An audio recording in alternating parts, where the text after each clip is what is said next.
Bonjour tout le monde, bonjour. Merci d'être au rendez-vous. Épisode aujourd'hui, je regarde parce que je ne sais même plus à quel numéro on est. LMV, c'est le 103e épisode aujourd'hui avec, pardon, avec eh bien de la bonne humeur. Enfin, de la bonne humeur, il y en aura. Si, il y en a toujours de la bonne humeur. Non, aujourd'hui, on va être triste. On va parler de choses graves qui vont nous faire pleurer dans les chaumières. Ça, c'est promis, c'est juré. Non, ben sinon, pour faire ça, vous n'avez pas besoin de moi. Vous allumez une chaîne de télé et c'est fait, c'est tranquille. Vous allez pouvoir pleurer dans les chaumières, être stressé, avoir peur, secouer la tête en vous disant « Mais c'est pas possible, dans quel monde vit-on avec ces politiques et ces politiciens surtout ?» Et donc tout ça, on n'a pas besoin, j'ai pas besoin de vous apporter ça. Moi, ce que j'essaie de vous apporter, vous le savez si vous êtes des fidèles, c'est un petit peu de soleil, et j'utilise le mot soleil pour une bonne raison, vous allez comprendre dans quelques instants, un petit peu de soleil, un petit peu de bonne humeur, un petit peu de changement par rapport à ce qui se passe dans le monde. Et je parle de soleil, Maribo, je vois que tu viens de me rejoindre. Je parle de soleil. Peut-être qu'au Québec, vous en avez besoin du soleil en ce moment. Hein. Ah oui, ça vous ferait un petit peu de bien par rapport aux images qu'on a vues qui sont absolument époustouflantes et ces couches de neige et ces voitures qui glissent dans la neige et tous ces accidents, bon, bah, il vaut mieux rester chez soi si on le peut. Enfin bref, on est là pour... c'est moi, hein, on n'est pas... enfin, vous êtes là aussi, donc vous participez en quelque sorte, puisque vous m'apportez également grand besoin. Oui, tu me dis, oui, ça ne m'étonne pas. Puisque vous m'apportez aussi toutes les petites blagues, tous les jeux de mots qui passent sur les réseaux sociaux et que je trouve aussi intéressant de partager. Mais en ce moment, je ne veux pas le faire, je vous l'ai déjà dit, j'ai oublié mon iPad à la maison, je ne suis pas chez moi en ce moment, et donc il n'y en a pas. Il n'y en a pas des petites blagues, désolé. Donc on va passer directement à l'histoire du jour, une histoire inspirante. Salut Christophe, merci d'être là. Et continue, hein, Christophe, tes podcasts, c'est super, hein, c'est du beau travail. Ça prend du temps, hein, pour faire connaître ce genre de travail et d'aide, mais c'est important de le faire parce que bah, tu vas partager ton travail d'écriture, surtout ta méthode d'écriture et comment arriver à, peut-être pas à vivre, mais pratiquement être sur la direction de vivre de la part de son écriture. Donc à ceux et celles qui ne connaissent pas et qui voudront en savoir plus, Christophe, si tu veux bien mettre dans les commentaires le lien vers tes podcasts, de façon à ce que certains d'entre nous, moi je les écoute déjà, mais d'autres personnes puissent être également participantes et écouter, voir, commenter, et apporter également leur lumière. Donc, ce que je disais il y a quelques instants, on est là pour parler de belles histoires, de belles choses qui se produisent dans le monde, et aujourd'hui, c'est parti. On va parler d'une jeune femme. Mais avant, ah oui, encore un truc, excusez-moi, hein, je reviens, je repars, c'est pas grave. Si vous regardez cette vidéo en ce moment, je vais le dire souvent parce que moi je l'ai découvert il y a peu de temps et c'est important de le savoir. Quand vous regardez la vidéo maintenant, là, en direct, regardez sur la barre en bas de la vidéo, vous allez voir une espèce de carré avec un autre petit carré blanc dedans. C'est génial cette fonction. Cliquez dessus, ça vous permet d'avoir une pop-up, une fenêtre qui va sortir et qui va se mettre dans le coin de votre page Facebook, ce qui va vous permettre de continuer à voir ce qui se passe sur Facebook tout en m'écoutant, etc. Vous ne serez pas bloqué par la vidéo. Voilà, tout simplement. Tiens, salut Lily. En direct, c'est agréable. Merci. Voilà Christophe, christopheboignard.com. Donc si vous voulez avoir plus d'infos sur le travail d'écriture, comment écrire son premier roman. Et c'est une approche particulière de Christophe puisqu'il met en avant l'écriture, mais aussi les gains financiers. C'est une façon de voir que moi je soutiens complètement, parce que c'est bien d'écrire, mais c'est aussi bien de gagner de l'argent avec son écriture, il n'y a pas de raison. C'est bien d'être artiste, mais moi je pense que c'est bien aussi de gagner de l'argent. Salut Nadège, merci de faire un petit tour ici. Et merci de partager la vidéo. Je vois que ça a été fait par Lily. Merci. Et deux autres personnes, mais je ne sais pas qui elles sont. Donc je les remercierai plus tard, comme j'en ai l'habitude. N'oubliez pas sous la barre, le petit carré blanc. Cliquez dessus. Vous allez voir, c'est magnifique, c'est magique. Ça vous permet de pouvoir continuer à browse, en français, je ne sais plus comment on dit, à circuler sur Facebook, tout en ayant la petite fenêtre dans le coin avec la vidéo. Aujourd'hui, on va parler de Mélanie. Elle s'appelle Mélanie. Et Mélanie est une fille formidable. elle nous donne un exemple à tous. C'est quelque chose de très récent, vous êtes peut-être d'ailleurs au courant, je vais peut-être sans doute rien vous apprendre si vous suivez un petit peu l'actualité. Moi, je le sais, j'ai pas la télé, donc je le sais parce que j'en ai entendu parler sur les réseaux sociaux et parce que cette Mélanie est passée par les réseaux sociaux pour faire parler d'elle. Sur un plan plus général, le message qu'on va faire passer aujourd'hui, c'est que lorsqu'on veut, on peut. Voilà, c'est tout bête. Alors, Marie, oh yes.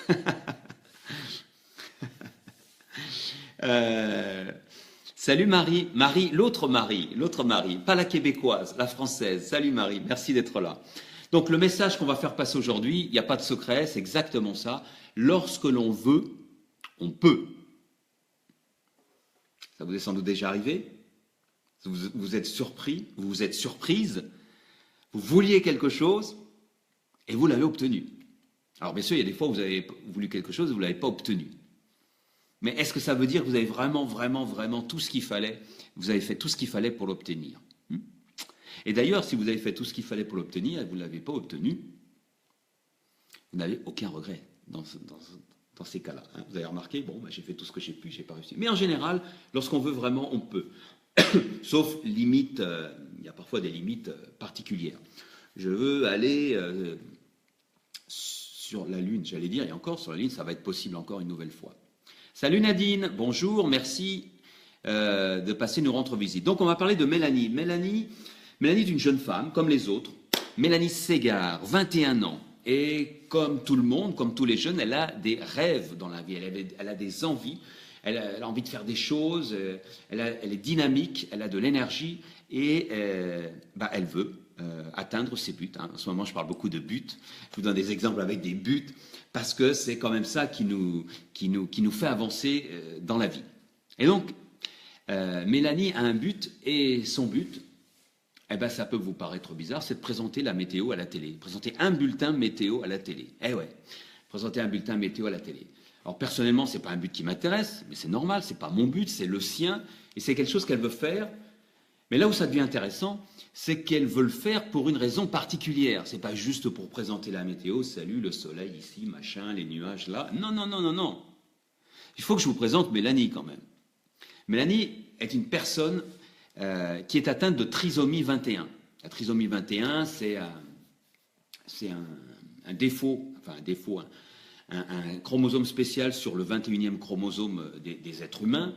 Il y a 60 000 personnes qui sont atteintes de cela en France, et ça classe ceux qui sont atteints du syndrome de Down, comme on dit en anglais, parmi la première cause de déficience mentale en France. C'est vraiment quelque chose d'important. Il y a 65 000 personnes qui sont atteintes et elles sont invisibles. Vous les voyez rarement. On les voit un peu plus aux États-Unis. Moi, lorsque je vivais aux États-Unis et aussi au Japon, on les voyait un peu plus. Et en France, on les voit pas. On n'en parle pas tellement. Et Mélanie appartient à une association qui s'appelle l'UNAPEI. Je ne sais pas si je prononce bien, mais c'est pas grave.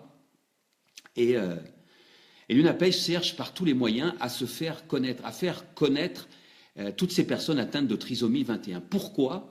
Parce qu'ils ont fait des études, l'UNAPEI, et ils ont noté que les personnes, en général, n'ont aucun a priori négatif sur les personnes handicapées mentales. Et pourtant, elles sont cachées un petit peu, on ne les voit pas.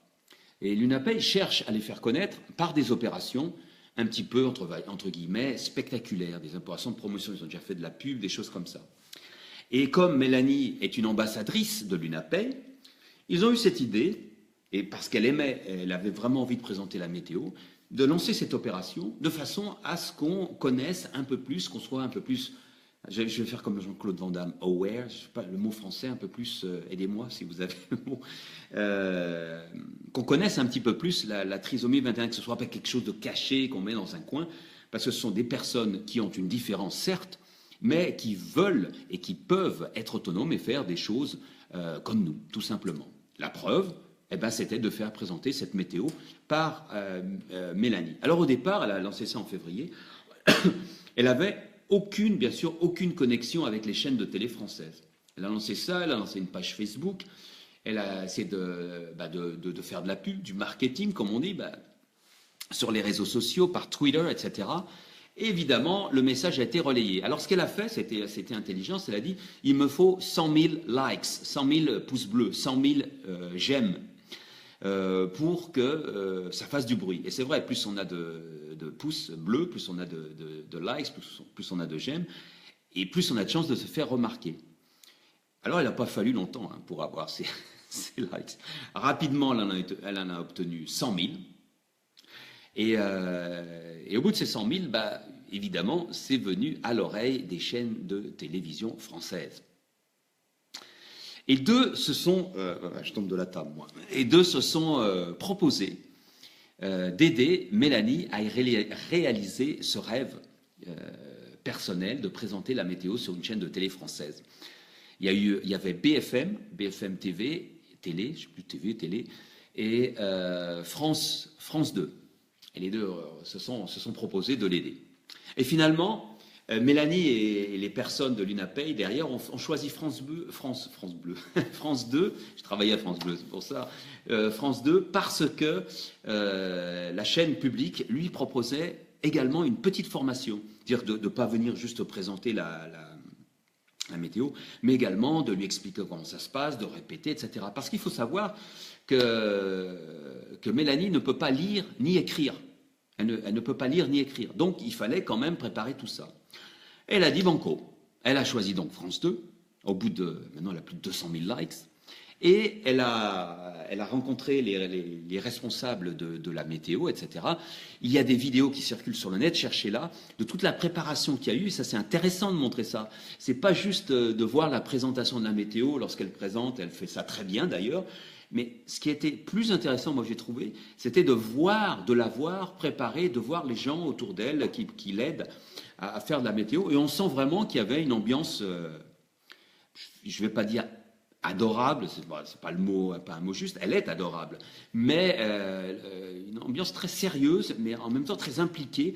Et on voulait vraiment qu'elle réussisse. On oublie complètement qu'elle possède un handicap. Et là, je crois que l'UNAPEI a atteint le but. Quand on regarde les images de la préparation, on oublie vraiment qu'elle a un handicap. Même lorsqu'elle présente la météo, on la regarde présenter sa météo, etc. Mais j'ai trouvé ça bien. Ça veut dire que dans une ambiance de travail, on oublie nos différences lorsqu'on travaille en équipe. Vous avez remarqué? Par exemple, quel que soit notre handicap ou quelle que soit notre couleur de peau, par exemple, on n'y pense pas lorsqu'on travaille en équipe. On a un but, on doit atteindre le but fixé au sein de l'équipe, et c'est ça qui est le plus important. Et donc finalement, elle a présenté la météo, Mélanie, elle l'a fait avec brio. Et ce qui est intéressant également, c'est une anecdote, mais c'est pas le plus important, mais c'est intéressant de voir ça, c'est que cette météo, ce bulletin météo qu'elle a présenté, a battu un record d'audience. C'est le record d'audience des bulletins météo de France 2 cette année. Donc, enfin cette année, sur l'année, je ne sais pas si c'est l'année scolaire ou l'année civile, enfin ça a à voir, mais enfin ça a été énormément vu. Donc elle était attendue au tournant. Ben oui, lorsqu'on se lance un défi comme ça, trisomique ou pas, on n'en a rien à faire. Tu te lances un défi, attends, moi je vais regarder, je vais voir comment ça se passe. Et donc, imaginez la pression qu'elle avait, Mélanie, quand même. Ah ouais, c'est pas juste de dire sur la vidéo comme ça, ah oui, je veux présenter la météo, mais il faut y aller. Il faut répéter. Et on sait qu'il y a du monde qui va regarder. Donc, il fallait le faire. C'est pas facile, moi, j'ai fait de la radio, j'ai fait de la télé. Et lorsqu'on fait ses premières télés, ses premières radios, c'est pas facile du tout. Et elle n'avait aucune expérience. C'est vraiment une débutante, donc elle a dû prendre sur elle. Et elle avait de la détermination. Voilà le mot que je cherchais. Elle avait de la détermination parce qu'elle l'a fait comme ça, en se faisant aider par l'animatrice télé, dont je ne sais pas le nom. Elles l'ont fait toutes les deux. Et j'ai trouvé ça vraiment génial et très bien fait. Donc, bravo à Mélanie. Ça, c'est un but atteint. Et aussi, belle leçon pour nous tous. Qui veut, peut, n'est-ce pas? Et puis aussi, autre belle leçon sur ce que voulait faire l'UNAPEI, sur montrer, ne pas cacher les différences, mais montrer les gens tels qu'ils sont et nous montrer qu'ils peuvent faire autant de choses que nous, à condition qu'on leur donne les moyens. Il faut leur donner les moyens. Et ça, C'est pas toujours le cas. Il y a des exemples, il y a d'autres exemples comme ça de restaurants. Et il y a un restaurant dont je voulais vous parler qui se trouve à Nantes, justement. Je vous en parlerai peut-être vendredi dans l'épisode prochain. De ce restaurant qui a ouvert et qui n'emploie que des personnes ayant des déficiences mentales. C'est génial. Et c'est un restaurant qui fonctionne à guichet fermé. Il en existe aussi aux États-Unis, je le sais. Mais je vous ferai peut-être ça. Il faut que je le retrouve. C'est à Nantes. Je l'ai sous le coude. J'ai pas eu l'occasion de préparer ça bien. Donc peut-être que je vous proposerai ça vendredi. Après la série sur l'Inde, on a fait les deux épisodes sur l'Inde, on fera peut-être 2 épisodes sur les déficiences mentales, où c'est les personnes qui sont différentes, mais qui peuvent autant que nous. Et ça nous rend humbles aussi. Ça nous rend humbles. Lorsque nous, on se plaint avec nos petits problèmes, nos petits soucis, ben voilà, hein. Regardez la météo de Mélanie et dites-vous, ben elle l'a fait. Alors moi, de quoi je vais me plaindre, moi? Exactement. On a à se plaindre de rien. Et ça, c'est bien, pour parler dans un ordre plus général, c'est bien aussi qu'elle ait présenté cette météo, et c'est bien parce qu'il y a de plus en plus de personnes comme ça, atteintes de trisomie, qui font des choses dans cette direction. En 2013, il y avait une jeune femme dont j'oublie le nom, qui avait 19 ans, et qui avait présenté les titres de la matinale sur BFM Télé. Donc, c'est pas une première, mais c'est bien. Et cette même personne, dont j'oublie le nom, ça me revient, je crois que c'était Laetitia, avait aussi présenté sur RTL. Elle a effectué un entretien sur la radio RTL. Et c'est bien, c'est pas facile parce que c'est pareil, hein, quand c'est pas notre métier, il faut vraiment vouloir y aller. Elle s'appelait Laura, voilà, elle s'appelait Laura. Et puis il y a une autre chose un peu plus proche, là c'est une Australienne, dont j'oublie aussi le nom, qui voulait faire un défilé de mannequins. Et elle l'a fait, en fait. Elle l'a fait, je crois que c'était en 2015, à la Fashion Week de New York. Elle l'a présenté, elle a fait ce défilé. Et chose incroyable qui devrait être normale, mais si, incroyable dans le sens où c'est quand même du haut niveau, elle voulait présenter sa ligne de vêtements. Cette jeune femme, je vais retrouver le nom si je l'ai noté, Madeleine, voilà, elle s'appelle Madeleine, une Australienne de 20 ans. Ben, figurez-vous qu'il y a un mois, à la Fashion Week de New York, après avoir été mannequin en 2015, donc on est en 2017, elle a présenté sa ligne de vêtements. Oui. Quand on veut, on peut. N'est-ce pas? Eh oui, oui, oui. Salut Jean-Jean. Maribo en Amérique du Sud aussi. Je crois que oui. Alors, je suis un peu perdu parce que je parle très vite et j'ai pas trop suivi les commentaires. Donc, si tu veux rajouter une ligne, peut-être pour me préciser ce que tu expliques. Et donc voilà. Bravo à Mélanie d'avoir réussi son pari. Mais Mélanie ne veut pas s'arrêter là parce que c'était un défi. Le but, c'était pas de devenir présentatrice de météo à la télévision. Elle voulait se lancer un défi et aussi pour montrer, mettre sous les projecteurs les personnes atteintes de trisomie 21. Mais elle, ce qu'elle veut faire, c'est être maquilleuse. Elle veut être maquilleuse, elle le dit, pour rendre les personnes plus belles. C'est beau, hein? C'est beau. Et bien, on lui souhaite bonne chance. Je suis pratiquement sûr qu'elle va réussir à devenir une maquilleuse et qu'elle va faire de belles choses dans sa vie. Voilà, c'est tout pour aujourd'hui. Pensez bien à Mélanie, si vous l'avez vue à la télévision, alors vous allez être encore plus marqué. Si vous n'avez pas vu sa météo, cherchez sur le net, vous allez trouver, vous tapez son nom, c'est Mélanie Ségard, et vous retrouverez toutes les vidéos qui la concernent. Et moi, je vous recommande surtout les vidéos de sa préparation à la météo, au direct. C'est ça qui est bien avec France 2, je tire mon chapeau ici à France 2, parce qu'ils ont fait une belle préparation, très sérieuse. Ils n'ont pas fait ça comme un coup de pub pour eux. Ouais, on aide les personnes handicapées. Non, non, non, ils ont vraiment fait ça très sérieusement. Et si vous regardez les vidéos de préparation, les coulisses en quelque sorte, vous verrez que ça n'a pas rigolé. C'était du sérieux, même s'il y avait de l'entente et de la détermination. Alors, on est déterminés nous aussi. On est les imbrisables, je le dis de temps en temps, c'est les imbrisables. On ne peut pas nous briser, on peut avancer, on peut faire de belles choses. Et on va continuer tous ensemble. Voilà, c'est fini pour aujourd'hui. Merci à tous ceux et toutes celles qui ont suivi le direct. Vous pouvez normalement maintenant retourner à une occupation qui vous correspond. Et merci à tous ceux et toutes celles qui ont regardé le replay aujourd'hui. Au revoir, à bientôt, c'est-à-dire vendredi, dans 2 jours.